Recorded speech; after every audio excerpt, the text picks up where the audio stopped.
23 मई 2026 को रूपसपुर थाना में एक लिखित आवेदन वादी द्वारा दिया गया था, जिसमें उनके द्वारा बताया गया कि वो अपनी एक बच्ची को पॉलिटेक्निक का एग्ज़ाम दिलाने के लिए रूपसपुर थाना क्षेत्र के अंतर्गत एक होटल में रुके हुए थे। और चूँकि वो दूसरे ज़िले से आए हुए थे, तो स्वाभाविक है कि उनको यहाँ पर रात्रि विश्राम करना था। और इसके लिए उन्होंने होटल हिडेन विला में, जो रूपसपुर थाना क्षेत्र के अंतर्गत आती है, एक कमरा किराए पे लिया था। अपनी पुत्री के साथ उसमें रुके थे। लेकिन उसमें मध्यरात्रि में एक घटना घटित हुई। उसमें एक व्यक्ति जो नशे की हालत में भी था, वादी के कमरे में घुसा और उनकी पुत्री के साथ उसने छेड़छाड़ करने की घटना को अंजाम दिया था। और वादी के द्वारा इसमें 112 पर फ़ोन करके पुलिस को सूचित किया गया था। तुरंत पुलिस मौके वारदात पर पहुंची और इसमें एक एफआईआर रूपसपुर थाना में 378/26 बिहार मद्यनिषेध एवं उत्पाद अधिनियम की धारा 37, पोक्सो अधिनियम की धारा 8(12) और बीएनएस की धारा 74, 329, 351 और 3 सब क्लोज 5 के तहत दर्ज की गई थी। और इसमें जो छेड़खानी करने वाला व्यक्ति है सत्येंद्र कुमार, उम्र 31 वर्ष, सन ऑफ राजेंद्र दास, जो शाहपुर थाना जिला पटना का रहने वाला है, इसकी इसमें गिरफ्तारी की गई है। और इसमें अन्य जो 1-2 और अभियुक्त हैं, जिसमें वादी के द्वारा कहा गया है कि वो लोग भी इसमें सम्मिलित थे, उनको भी गिरफ्तार किया जाएगा। वो अभी फरार चल रहे हैं। उनकी गिरफ्तारी के लिए एक अलग से टीम बनाई गई है। और इसमें होटल मालिक से भी इस संदर्भ में पूछताछ की जाएगी कि क्यों उनके यहाँ पर सुरक्षा मानकों का पालन नहीं किया गया था। विशेषकर उनके सीसीटीवी कैमरे चालू हालत में नहीं थे। और इसी तरह बाकी की जो होटल्स हैं, उनका सिक्योरिटी ऑडिट फिर अलग से हम लोग करवाएंगे, देखेंगे कि जो इसमें जो गाइडलाइंस हैं सिक्योरिटी ऑडिट की, क्या उनका अक्षरश पालन हो रहा है या नहीं हो रहा है। उस रात में हुआ क्या था, पूरा मामला हुआ क्या? जैसा मैंने आपको बताया कि रात्रि के लगभग 12 बजे के आसपास व्यक्ति, जो सत्येंद्र कुमार, उम्र 31 वर्ष, सन ऑफ राजेंद्र दास, जो पीड़िता है, जो अपने पिता के साथ पॉलिटेक्निक का एग्ज़ाम देने के लिए आई हुई थी, वहाँ पर रुकी हुई थी। तो इनके गेट को खोला गया था और उसमें इनके द्वारा उस समय छेड़खानी की घटना को अंजाम देने की कोशिश की गई थी। लेकिन वादिनी के पिता द्वारा, जो वादी है इसमें, जो फादर हैं बच्ची के, उनके द्वारा उसमें हल्ला किया गया और फिर 112 को कॉल किया।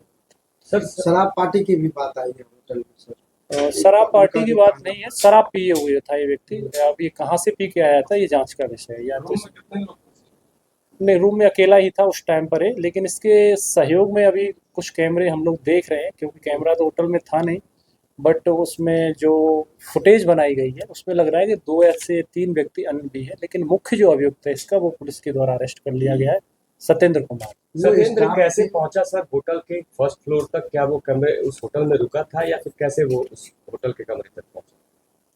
नहीं, ये होटल में वहीं पर काम करता था। ये होटल में, ये तो होटल मालिक बताएंगे इस विषय में, या होटल के जो भी मैनेजर हैं उनसे और भी इसमें विस्तृत पूछताछ की जाएगी, किस परिस्थिति में व्यक्ति इनके यहाँ पे आया था। और अन्य जो व्यक्ति भी हैं भागे हैं, जो फरार चल रहे हैं, उनसे क्या इनका रिलेशन है, ये सारी चीज़ें बताएंगे। कई अवैध ऐसे ना लड़कियाँ कोई बराबर। कई अवैध ऐसे होटल चल रहे हैं जिसका कोई मानक नहीं है और लगातार ऐसी घटना घट रही है, तो उसको लेकर के रोकथाम करने के लिए क्या कार्रवाई करेगी पटना पुलिस? नहीं, आगे कई तो नहीं चल रहे, कुछ होटल्स हैं जिनकी शिकायत आती है। लगातार ऐसी कोई घटना नहीं हुई है। चूँकि ये मामला आया है हम लोगों के संज्ञान में, तो तुरंत इसमें कार्रवाई भी पुलिस के द्वारा की गई है। लेकिन आपका प्रश्न सही है कि ऐसी होटल जिनमें सुरक्षा मानकों को ध्यान में नहीं रखा जा रहा, उनको हम अलग से नोटिस भी देंगे। विशेषकर जैसे कि सीसीटीवी कैमरे हैं, फायर का उनका ऑडिट है, या कोई भगदौड़ हो जाए तो उसमें उनका एग्जिट और एंट्री जो अलग अलग गेट होने चाहिए, इस तरह से जो मानक होते हैं, कि वो क्या उनके द्वारा पूरे किए गए हैं या नहीं किए गए हैं। सर, मालूम चलता है होटल के आरंभ के अंदर एनओसी उन्होंने प्रॉपर लिए है कि नहीं लिए विभिन्न विभागों से, जैसे कि अग्निशमन विभाग होता है, विद्युत विभाग होता है, तो उनकी एनओसी किसी बिल्डिंग के कंस्ट्रक्शन होने के पश्चात वो जारी की जाती है। सर, होटल को सील किया या नहीं?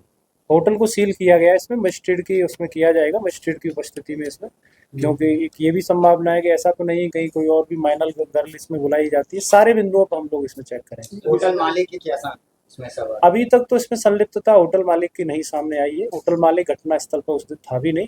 लेकिन हम लोग इसमें पूछताछ करेंगे कि क्यों आपके द्वारा कैमरा उसमें संचालित अवस्था में नहीं थे, प्रॉपर रजिस्टर मेंटेन क्यों नहीं किया जा रहा है, उसमें कुछ एंट्रीज हैं, कुछ नहीं है।